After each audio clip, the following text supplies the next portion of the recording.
This presentation was recorded at the 12th International Conference on Rapid Response Systems and Medical Emergency Teams.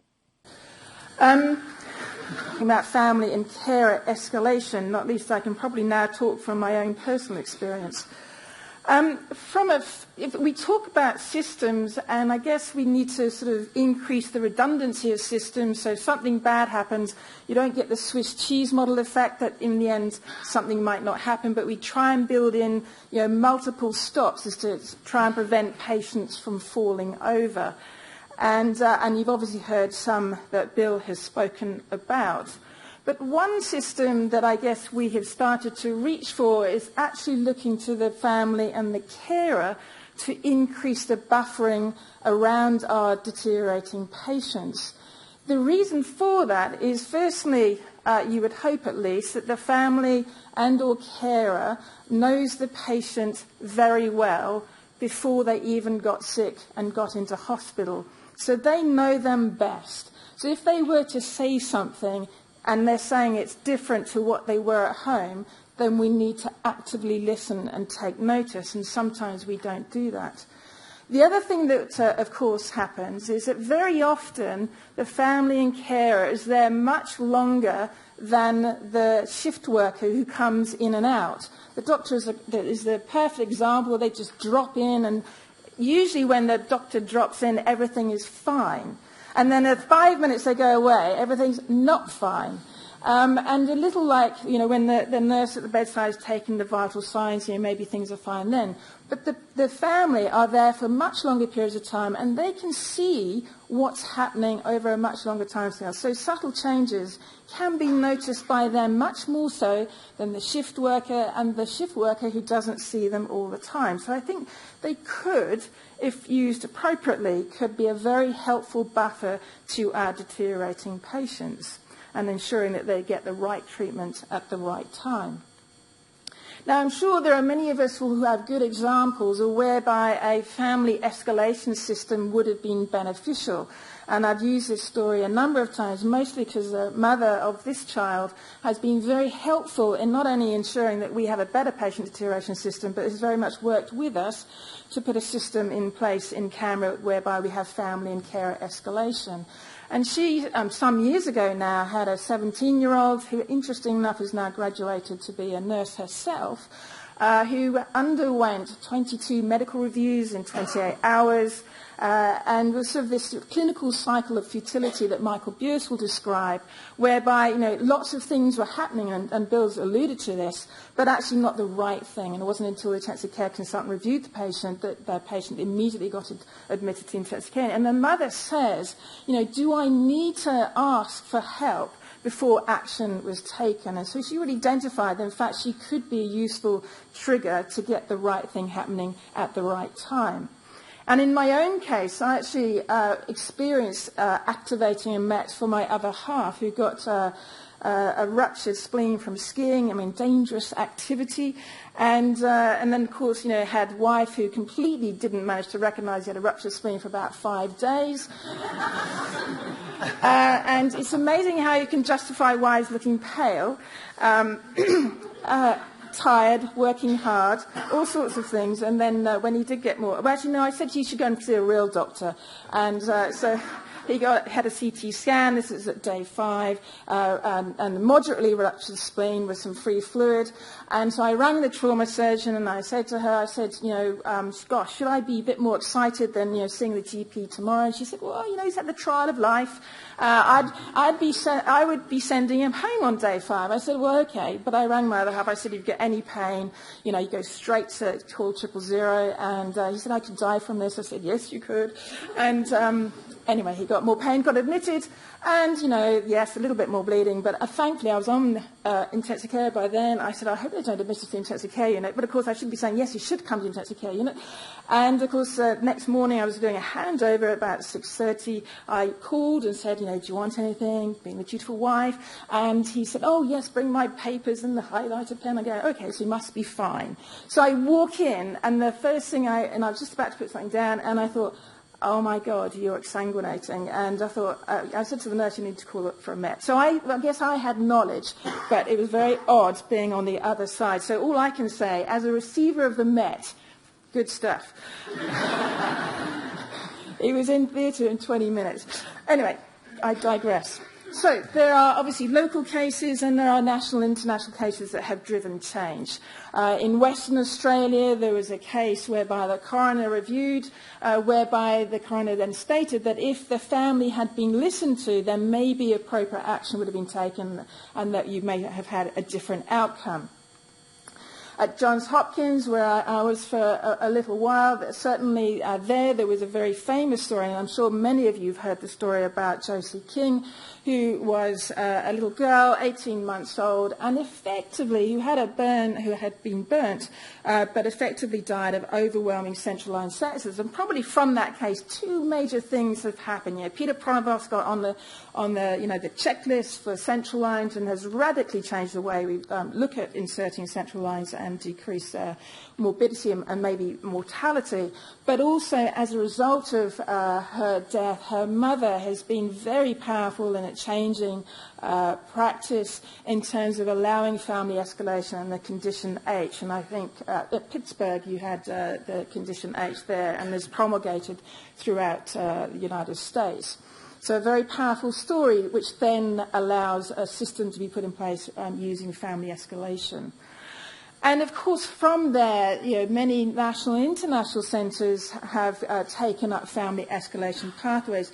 I mean, it's interesting, as John Welsh alluded to yesterday, much of this is being nursing-driven, very practical, and there isn't much in the literature, or at least there's an increasing amount, but not much in the literature.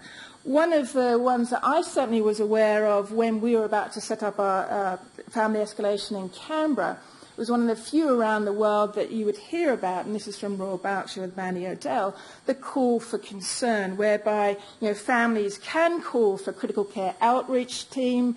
The nurse will then prioritise the review and then review the patient and then decide the triaging of what needs to be done for the patient. So that's directly calling a critical care outreach nurse.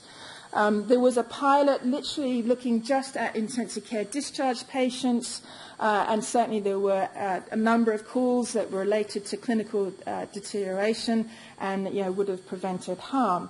And since then, the service has now been distributed throughout the hospital, and there's now a wealth of data, but certainly a significant proportion will then trigger intervention with clinical means.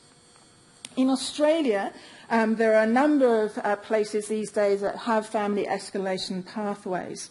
And this is very much driven by the Commission, who wrote the National Consensus Statement, and we're all familiar with Standard 9. And part of the National Consensus Statement for recognising and responding to clinical deterioration was that we would need to look at having escalation pathways that could be triggered by patients, families or carers. And since then, we've started to see more and more happening around the country.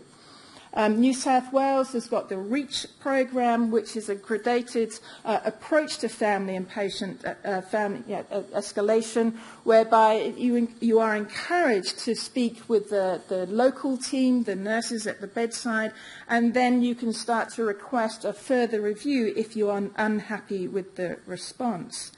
In Queensland, as a result of a little boy's death, whereby it was Ryan Saunders, there's now the Ryan's Rule, and I would certainly encourage you to look at the poster that's out at this conference, which now describes, I think, 611 calls as a result of the Ryan's Rule.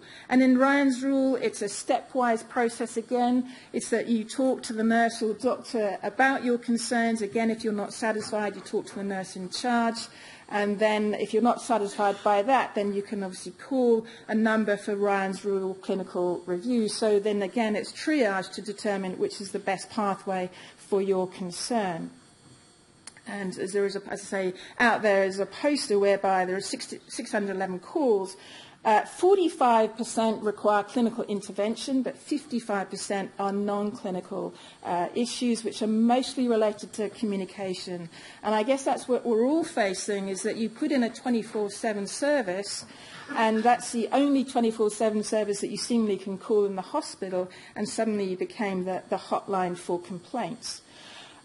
Because, of course, the complaint service is only 9 to 5, Monday to Friday.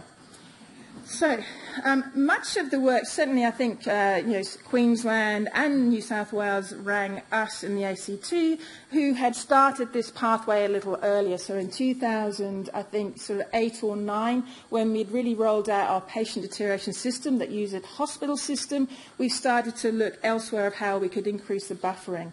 And so we looked at all sorts of things, how we might encourage families to escalate their concerns, and came up with the acronym CARE, so call and respond early for patient safety.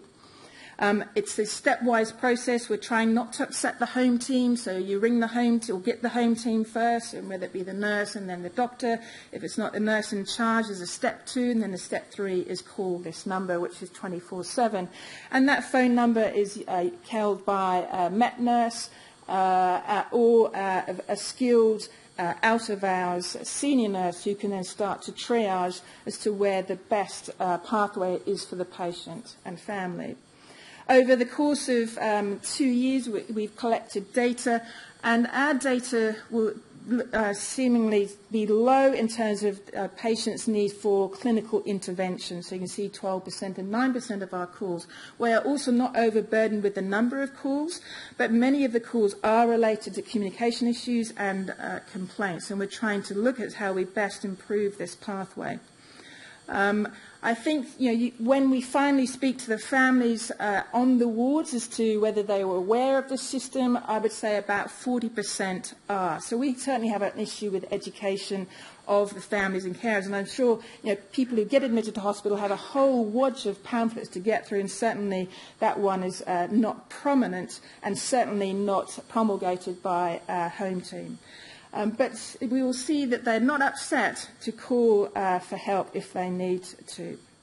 And certainly some of the nurses and the doctors are happy that there is a parallel system, not least as when their own relative gets admitted, they could call the system when they're not happy with the care that they're getting. So I think, sort of in summary, we have a number of challenges when you put a patient and family escalation system in. There is certainly cultural change.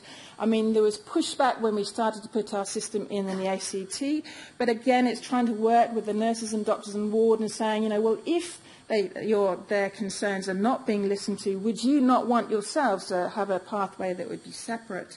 There was certainly a fear of the numbers of calls that were going to be made, and we don't seem to be overburdened with that. But again, that might be an education issue. I mean, I see there's a poster out there, I think from St Vincent's in Melbourne, whereby there was an escalation pathway put in, but no calls. But you wonder just how many of the families and carers were aware of the system.